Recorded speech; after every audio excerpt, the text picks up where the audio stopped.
जय श्री कृष्णा। राधे राधे। श्री हरिदास।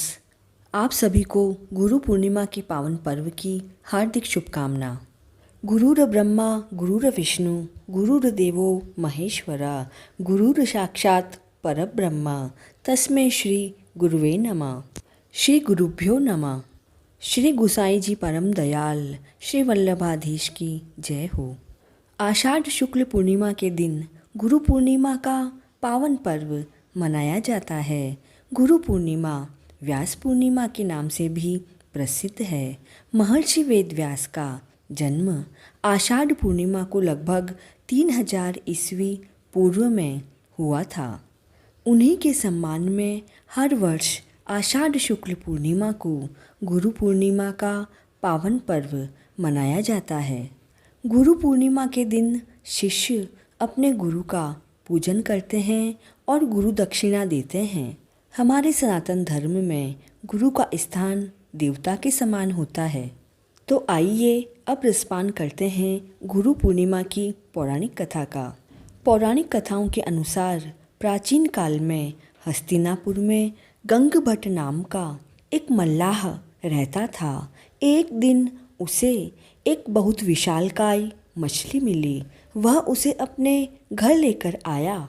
जैसे ही उसने मछली को काटा वे दोनों पति पत्नी हैरान रह गए, क्योंकि उस मछली में से एक कन्या निकली। उन दोनों पति पत्नी के कोई संतान नहीं थी। वे उसे भगवान की कृपा मानकर, उसे पुत्री मानकर उसका नाम सत्यवती रख दिया। किंतु अब मछली के पेट से जन्म होने के कारण सत्यवती के शरीर से मछली की दुर्गंध आती थी। इसीलिए सत्यवती बहुत दुखी रहती थी। इसी कारण सत्यवती को मत्स्यगंधा नाम से भी जाना जाता है। धीरे धीरे समय व्यतीत हुआ और सत्यवती युवा हो गई। वह भी अपने पिता के साथ नाव चलाने जाने लगी। एक दिन सत्यवती के पिता उसे नाव के पास बिठाकर किसी आवश्यक कार्य से बाहर गए और यह कहकर गए कि कोई आए तो उसे नदी पार करवा देना।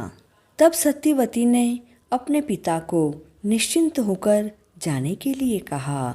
कुछ देर बाद वहाँ पाराशर नाम के एक ऋषि आते हैं और कहते हैं कि मुझे नदी के उस पार जाना है, क्या तुम मुझे नदी पार करवा दोगी? तो सत्यवती ने उन्हें नदी पार करवाने के लिए नाव में बिठा लिया। वे दोनों बातें करते हुए जाने लगे।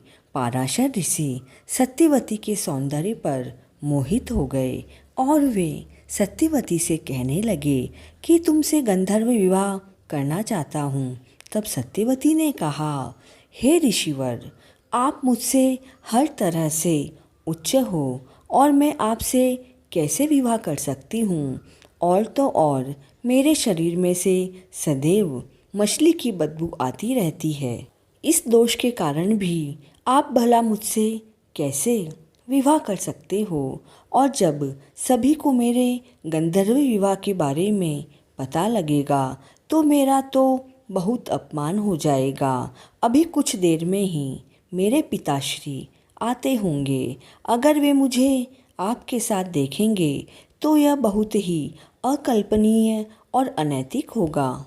तब ऋषि पाराशर ने कहा, हे सत्यवती, तुम्हारी होने वाली संतान बहुत तेजस्वी और ज्ञानी होगी।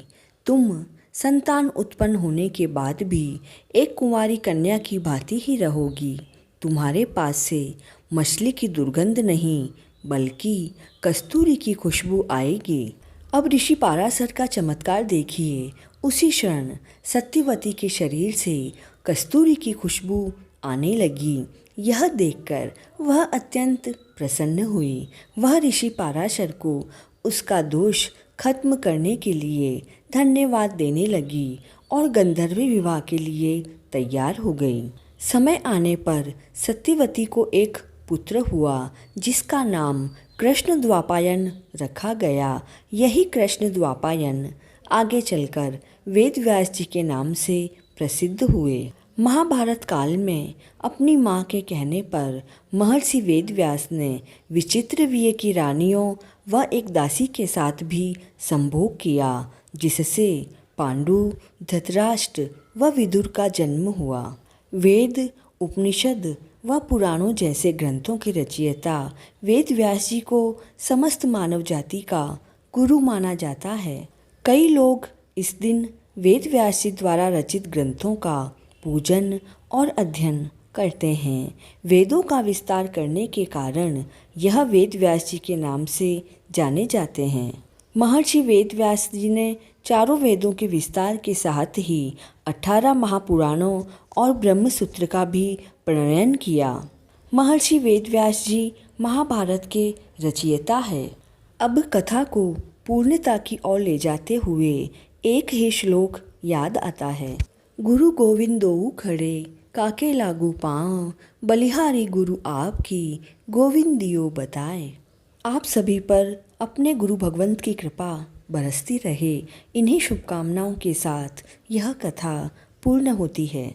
इस पावन और अद्भुत कथा को अधिक से अधिक शेयर करें और चैनल पर नए हैं तो please like, share and subscribe this channel.